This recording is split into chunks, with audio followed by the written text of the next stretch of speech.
Hello friends, welcome to our channel medical field guidance. इस video में हम discuss करेंगे एम्स बीएससी ऑनर्स नर्सिंग के बारे में। ये हमारे एपिसोड नंबर 4 है। पहले जो 3 एपिसोड हैं उसमें फर्स्ट एपिसोड में हमने डिस्कस किया है कि what is AIIMS BSc honours nursing, क्या है ये, ठीक है। BSc nursing, BSc honours nursing, इनमें डिफरेंस क्या है वो हमने देखा था। सेकेंड जो एपिसोड आया था उसमें हमने देखा था कि एम्स बीएससी ऑनर्स नर्सिंग का सिलेक्शन प्रोसीजर क्या है, सिलेक्शन प्रोसीजर। थर्ड कि इसके एप्लीकेशन फॉर्म्स कब रिलीज़ होते हैं, तो वो मैंने आपको थोड़ा सा बताया था।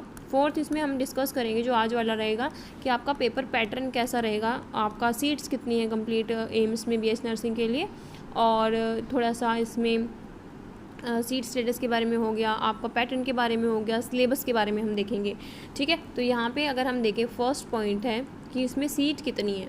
देखो 2020 में जो हमारी सीटें थी, 2020 में वो 597 थी, ठीक है। ये बढ़ कर के कुछ 671 के अराउंड हुई थी, और अभी ये 950 अप्रोक्स सीटें हैं 2022 में।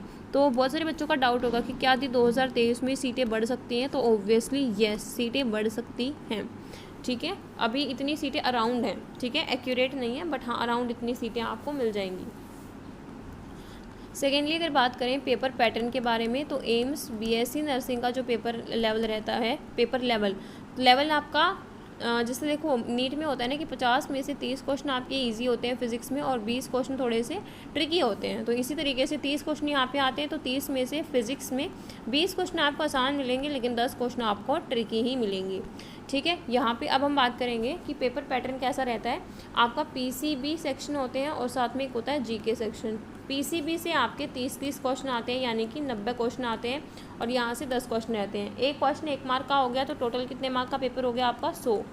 और यहाँ पे 1 मार्क के लिए आपका मतलब एक क्वेश्चन 1 मार्क का होता है। यहाँ पे एक क्वेश्चन की जो नेगेटिव मार्किंग होती है वो 0.3 होती है, यानी कि अगर आप एक गलत करते हो तो पूरे स्कोर में से आपके में से 0.3 मार्क्स डिडक्ट हो जाते हैं।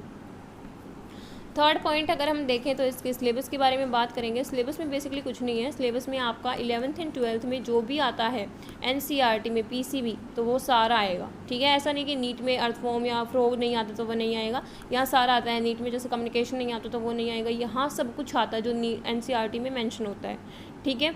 तो इसमें क्या होता है, इसमें आपकी जीके भी आती है, तो जीके का आपको ध्यान रखना है। यहाँ पे 10 मार्क्स की जीके आती है, तो ये नहीं कि आप जीके में आप पूरा हिस्ट्री पढ़ने लग जाओ। मेन आपका वेटेज रहता है पीसीबी का, उस पर फोकस करना। अगर ये अच्छा सा हो रहा है तो 1 महीने पहले भी अगर जीके पढ़ने लग जाओगे तो आराम से हो जाएगा। जीके में आपका करंट अफेयर पूछ लेते हैं, ठीक है, थोड़ा बहुत रीजनिंग के क्वेश्चन पूछ लेंगे, बहुत ईजी आते हैं, ज़्यादा हार्ड नहीं आते। अगर आप मेरी जो यूट्यूब पर वीडियो मैंने प्रोवाइड कर रखी है वो भी देख लोगे तो इनफ रहेगा जीके के लिए।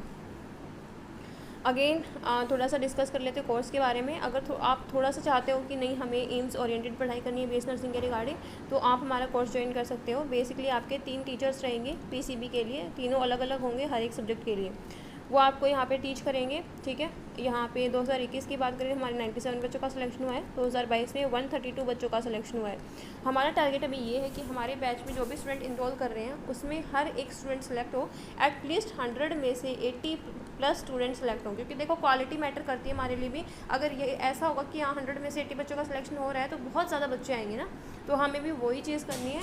डेफिनेटली आप लोगों को और ज़्यादा अच्छे से मेहनत करनी है। ऐसा नहीं है सिर्फ कोर्स ले रहे हो और फिर आप पढ़ नहीं रहे हो। काफ़ी बच्चे पूछ लीजिए अगर हम कोर्स ले लें तो क्या हमारा 100% है कि हो जाएगा सिलेक्शन।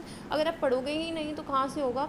अगर आप कोर्स को सिर्फ 3 से 4 बार कर लोगे अभी, क्योंकि हमारे पास में 8 से 10 महीने हैं पेपर के, ठीक है। अगर आप 3 से 4 बार कर लोगे तो बहुत आराम से आप कर लोगे। और हमारा ऐसा नहीं होता कि एक चैप्टर का आपको वीडियो लेक्चर मिल रहा है जो कि आपका 6-6, 7-7 घंटे का होगा, नहीं, वही करवा रहे हैं जो एम्स बीएससी नर्सिंग के पॉइंट ऑफ व्यू से इंपॉर्टेंट है और आप कर सकते हैं, ठीक है। क्योंकि मुझे पता है कि स्टूडेंट लाइफ में तैयारी करते टाइम कितनी प्रॉब्लम आती है। अगर कोई बहुत बड़ा लेक्चर तो हम उसको अटेंड करने में थोड़ा सा लेजीनेस रहती है कि बहुत बड़ा है, कल कर लेंगे, परसों कर लेंगे, वो चीज़ कवर हो नहीं पाती है। बट यहाँ पे आप लोगों को अपोजिट चीज़ मिल रही है, आपको एकदम कॉन्साइज करके चीज़ें प्रोवाइड की जाएंगी, आपको वो करनी है।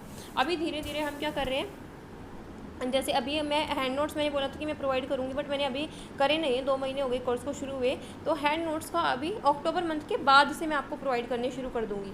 जो आपका प्रीवियस हो चुका है ये 1 हफ्ते में सारा आपको हैंड नोट्स के फॉर्म में मिल जाएगा। हैंड नोट्स में कुछ पॉइंट एक्स्ट्रा भी होंगे तो वो आपके लिए हेल्पफुल होंगे।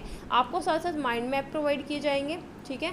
और एक और क्वेश्चन की सीरीज़, ये मैंने काफ़ी टाइम पहले बोला था क्वेश्चन सीरीज़ शुरू करेंगे, बट वो क्वेश्चन सीरीज़ आ नहीं पाई है, लेकिन उस चीज़ को हम कंप्लीट करें। देखो अक्टूबर मंथ में हम मेजर पोर्शन कर रहे हैं सिलेबस का, इस वजह से मुझे अक्टूबर मंथ में कोई और डिस्टर्बेंस नहीं चाहिए। दैट्स वाई मैं इन चीज़ों को नवंबर में या दिसंबर में करूँगी, ठीक है। जितना हो सकेगा मेरी तरफ से मैं इंप्रूवमेंट करूँगी आप लोगों को। देखो चैप्टर वाइज टेस्ट सीरीज़ मैंने आपके लिए है, अभी चैप्टर वाइज टेस्ट सीरीज़ की, एक चैप्टर पढ़ लिया इसका टेस्ट दे दिया, एक चैप्टर पढ़ लिया इसका टेस्ट दे लिया। आगे भी हम इस चीज़ को कंटिन्यू करेंगे, सिलेबस पूरा होने के बाद भी आपकी एक महीने आपकी चैप्टर वाइज टेस्ट सीरीज़ ही चलेगी, ताकि आप एक बार बहुत अच्छे से रिवाइज कर पाओ, ठीक है। Thank you for watching this video. कोई भी डाउट इंक्वायरी है तो आप मुझसे पूछ सकते हैं।